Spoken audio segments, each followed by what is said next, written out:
ಜಿಲ್ಲಾಧ್ಯಕ್ಷರ ನೇಮಕದಲ್ಲಿ ಎಡವಿದ್ರ ಬಿಜೆಪಿಯ ರಾಜ್ಯಾಧ್ಯಕ್ಷ BY ವಿಜಯೇಂದ್ರ. ಜಿಲ್ಲಾಧ್ಯಕ್ಷರ ನೇಮಕವಾದ ಬೆನ್ನಲ್ಲೇ ಇದೀಗ ಬಿಜೆಪಿಯಲ್ಲಿ ಅಸಮಾಧಾನ ಜೋರಾಗ್ತಾ ಇದೆ ಅನ್ನೋ ಒಂದು ಮಾತು ಕೇಳಿ ಬರ್ತಾ ಇದೆ.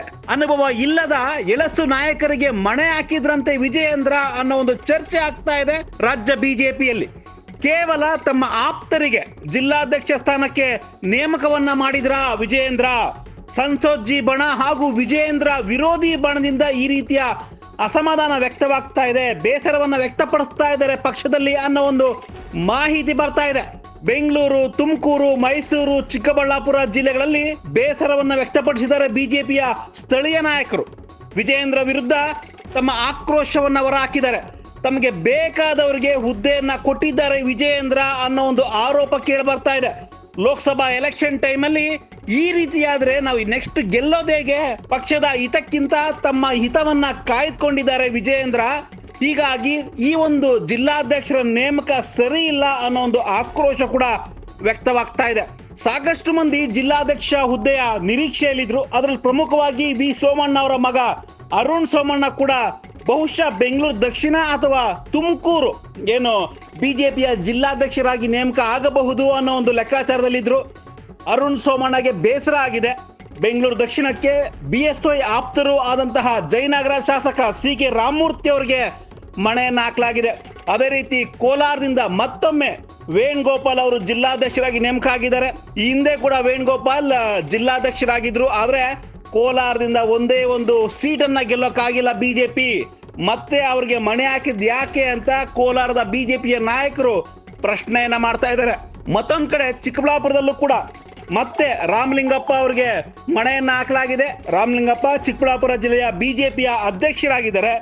ಆದ್ರೆ ಚಿಕ್ಕಬಳ್ಳಾಪುರ ಜಿಲ್ಲೆಯಲ್ಲೂ ಕೂಡ ಬಿಜೆಪಿ ಒಂದೇ ಒಂದು ಸೀಟ್ ಗೆಲ್ಲಕ್ಕಾಗಿಲ್ಲ. ಸ್ವತಃ ರಾಮಲಿಂಗಪ್ಪ ಕಳೆದ ಬಾರಿ ಬಾಗೇಪಲ್ಲಿಗೆ ಟಿಕೆಟ್ ಆಕಾಂಕ್ಷಿಯಾಗಿದ್ರು. ಆದ್ರೆ ಈಗ ಮತ್ತೆ ರಾಮಲಿಂಗಪ್ಪ ಅವರನ್ನ ಬಿಜೆಪಿಯ ಜಿಲ್ಲಾಧ್ಯಕ್ಷರನ್ನಾಗಿ ಮಾಡಲಾಗಿದೆ. ಹೀಗಾಗಿ ಚಿಕ್ಕಬಳ್ಳಾಪುರದಲ್ಲೂ ಕೂಡ ಅಸಮಾಧಾನ ಬಹುಶಃ ಜೋರಾಗಬಹುದು ಅನ್ನೋ ಮಾತು ಕೇಳಿ ಬರ್ತಾ ಇದೆ. ಚಿಂತಾಮಣಿಯಿಂದ ಸ್ಪರ್ಧೆ ಮಾಡಿದಂತಹ ವೇಣುಗೋಪಾಲ್ ಆಕಾಂಕ್ಷಿಯಾಗಿದ್ರು. ಜೊತೆಗೆ ಕೆಲವೊಂದಿಷ್ಟು ಸ್ಥಳೀಯ ನಾಯಕರು ನಮಗೆ ಅವಕಾಶ ಸಿಗಬಹುದು ಅನ್ಕೊಂಡಿದ್ರು. ಆದ್ರೆ ಚಿಕ್ಕಬಳ್ಳಾಪುರಕ್ಕೆ ಮತ್ತೆ ರಾಮಲಿಂಗಪ್ಪ ಅವರನ್ನ ಜಿಲ್ಲಾಧ್ಯಕ್ಷನಾಗಿ ನೇಮಕ ಮಾಡಲಾಗಿದೆ. ಕಾರಣ ಯಡಿಯೂರಪ್ಪ ಅವರ ಬಣ ಅನ್ನೋ ಒಂದೇ ಒಂದು ಕಾರಣ ಅನ್ನೋ ಒಂದು ಚರ್ಚೆ ಆಗ್ತಾ ಇದೆ.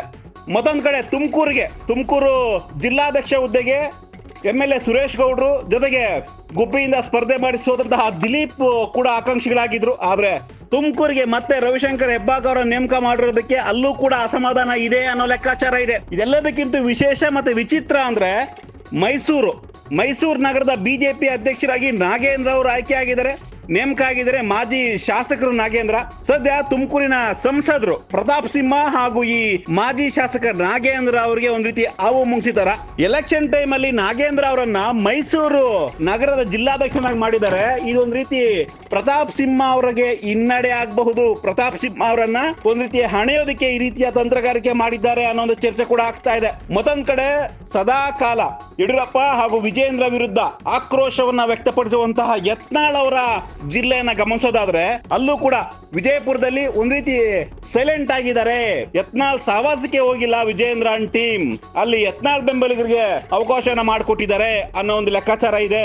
ಇದೆಲ್ಲವನ್ನ ನೋಡ್ತಾ ಇದ್ರೆ ಬಿಜೆಪಿಯ ಪಕ್ಷವನ್ನ ಕಟ್ಟುವ ಅಥವಾ ಮುಂಬರುವ ಲೋಕಸಭಾ ಚುನಾವಣೆಯನ್ನು ಗೆಲ್ಲುವಂತಹ ನಿಟ್ಟಿನಲ್ಲಿ ಜಿಲ್ಲಾಧ್ಯಕ್ಷರ ನೇಮಕ ಆಗಿಲ್ಲ ಅನ್ನೋ ಒಂದು ಅಪಸ್ವರ ಬಿಜೆಪಿಯ ಪಕ್ಷದಲ್ಲಿ ಎದ್ದಿದೆ.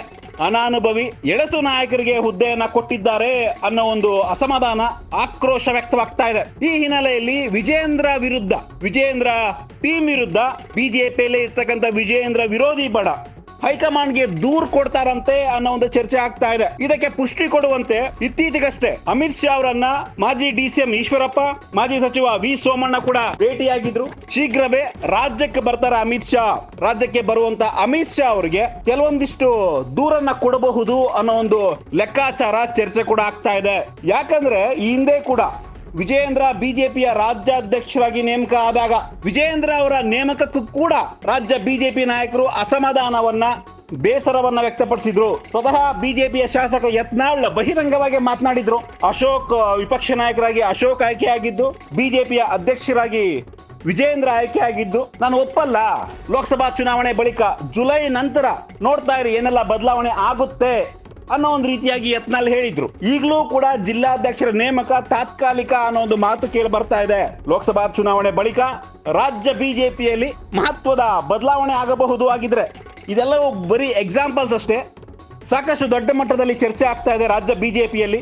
ವಿಜಯೇಂದ್ರ ಅವರು ನೇಮಕ ಮಾಡಿರ್ತಕ್ಕಂಥ ಜಿಲ್ಲಾಧ್ಯಕ್ಷರ ಪಟ್ಟಿ ಒಂದು ರೀತಿ ಬಿಜೆಪಿಯ ಪಕ್ಷದಲ್ಲೇ ಅಸಮಾಧಾನಕ್ಕೆ, ಆಕ್ರೋಶಕ್ಕೆ ಕಾರಣ ಆಗ್ತಾ ಇದೆ. ಈ ಒಂದು ಅಸಮಾಧಾನ, ಆಕ್ರೋಶವನ್ನ ತಣಿಸ್ತಾರ ವಿಜಯೇಂದ್ರ, ಅಥವಾ ಅಮಿತ್ ಶಾ ಕರ್ನಾಟಕ ಭೇಟಿ ಬಳಿಕ ಏನಾದ್ರೂ ಬದಲಾವಣೆ ಆಗುತ್ತಾ? ಎಲ್ಲದಕ್ಕೂ ಕೂಡ ಕಾಲವೇ ಉತ್ತರ ಕೊಡುತ್ತೆ.